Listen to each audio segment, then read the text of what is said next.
Teman, kembali lagi di channel Hisan. Di video kali ini saya akan bacakan kalian buku ensiklopedia sains dengan judul Mengapa penyu pada musim bertelur beramai-ramai menuju ke pantai.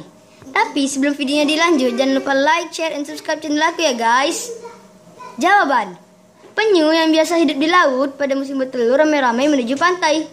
Setiba di pantai, mereka menggali lubang dengan kedalaman yang cukup untuk melindungi telurnya. Kemudian, mereka bertelur di lubang tersebut dan kemudian menimbunnya kembali. Setelah penyu bertelur dan menimbun telur mereka dengan rapi, mereka kembali berenang ke laut. Mereka meninggalkan calon anaknya dan tidak pernah dijenguk lagi. Setelah telur menetas, bayi penyu tidak ditunggui oleh ibunya. Dia tidak tahu ibunya, tidak ada yang masuk dan tidak ada yang memberi makan. Mereka pun tidak ada yang mengajari bagaimana cara mencari makan. Namun, keajaiban terjadi. Meskipun tidak ada yang mengajarinya, mereka tahu apa yang harus mereka lakukan, yaitu berenang ke laut. Bagaimana serangkaian perubahan bentuk kupu-kupu raja dan mengapa? Jawaban: Pertama, induk meletakkan telurnya di atas helai daun. Larva yang menetas dari telur ini kemudian memakan dedaunan untuk beberapa saat sebelum pada akhirnya berubah menjadi ulat. Masing-masing dari ulat-ulat tersebut kemudian membuat sarang yang disebut kepompong. Untuk diri mereka sendiri, kepompong kupu-kupu raja adalah sebuah keajaiban desain. Ia menempel pada cabang pohon dengan cara bergantung pada sehelai benang sangat tipis tapi kuat. Ulat tumbuh berkembang dalam kepompong ini dan perlahan-lahan muncul sebagai makhluk baru yang sungguh indah dan menawan, yakni seekor kupu-kupu. Awalnya sayap muda ini tampak kusut, berkerut dan lemah. Tapi sayap tersebut kemudian mengembang dan melebar setelah darah dipumpahkan ke dalamnya. Kini kupu-kupu raja telah siap untuk terbang. Terdapat perilaku menarik yang membedakan kupu-kupu raja dan dengan jenis lain. Dalam kurun waktu 1 tahun, 4 generasi kupu-kupu raja yang berbeda lahir. 3 generasi pertama memiliki masa hidup sekitar 5 hingga 6 minggu. Tetapi yang terlahir setelahnya yakni generasi keempat sangatlah berbeda.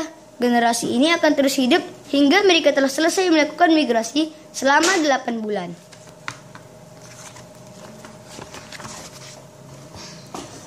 Mengapa kupu-kupu raja melakukan migrasi dan kemana saja migrasinya? Jawaban: migrasi dimulai dari pusat-pusat populasi kupu-kupu raja di Kanada, bagian selatan menuju ke arah lebih selatan lagi. Sekelompok kupu-kupu raja pergi ke California dan sekelompok lainnya lebih ke selatan lagi, yakni hingga Meksiko.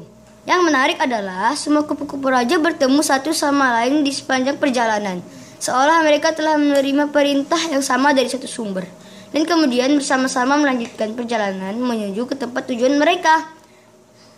Permulaan migrasi kupu-kupu raja juga telah direncanakan berdasarkan acuan waktu yang sama. Mereka tidak memulai perjalanan pada sembarangan hari, tapi pada satu hari tertentu di musim gugur, yaitu autumnal equinox. Saat ketika siang dan malam memiliki panjang waktu yang sama. Setelah terbang selama 2 bulan, mereka akhirnya tiba di hutan-hutan yang hangat di selatan. Jutaan kupu-kupu raja menutupi pepohonan. Dan selama 4 bulan, dari Desember hingga Maret, mereka tinggal di tempat ini tanpa makan sesuatu pun. Mereka mampu bertahan hidup dengan lemak yang tersimpan dalam tubuh dan hanya meminum air. Mekarnya bunga-bunga di musim semi sangatlah berarti bagi kupu-kupu raja. Setelah menunggu selama 4 bulan, mereka berpesta pora memakan nektar, yakni cairan manis yang dihasilkan bunga.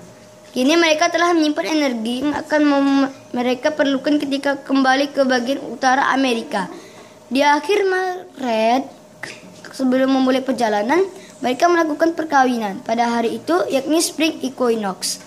Saat siang dan malam mempunyai panjang waktu yang sama, koloni kupu-kupu raja memulai perjalanan mereka ke arah utara. Setelah menempuh perjalanan yang panjang, mereka akhirnya tiba di Kanada dan tak lama kemudian mereka mati. Tapi sebelum mati, mereka melahirkan generasi pertama tahun tersebut yang akan hidup selama sekitar 1,5 bulan.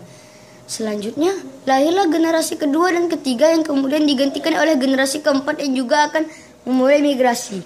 Generasi ini akan hidup 6 bulan lebih lama dari generasi lainnya. Dan demikianlah siklus kehidupan kupu-kupu raja ini terus berlanjut. Penggambaran menakjubkan ini memunculkan beragam pertanyaan menarik. Bagaimana setiap generasi keempat dilahirkan untuk hidup 6 bulan lebih lama dari generasi pertama hingga ketiga? Bagaimana masa hidup generasi berumur panjang ini selalu bertepatan dengan saat musim dingin? Dan bagaimana mereka senantiasa memulai migrasi mereka pada hari ketika siang dan malam memiliki panjang waktu yang sama?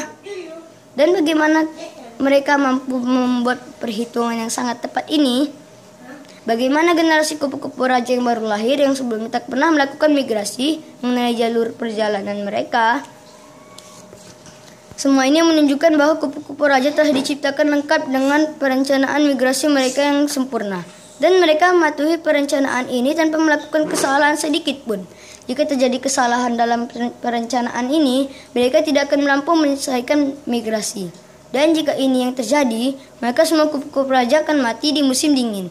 Dan pada akhirnya spesies kupu-kupu raja akan punah. Jelaslah bahwa makhluk ini telah diciptakan dengan sifat khusus dan migrasi tahunan yang luar biasa. Ini telah diilhamkan dalam diri mereka. Oke teman-teman, jangan lupa like, share, dan subscribe ya guys.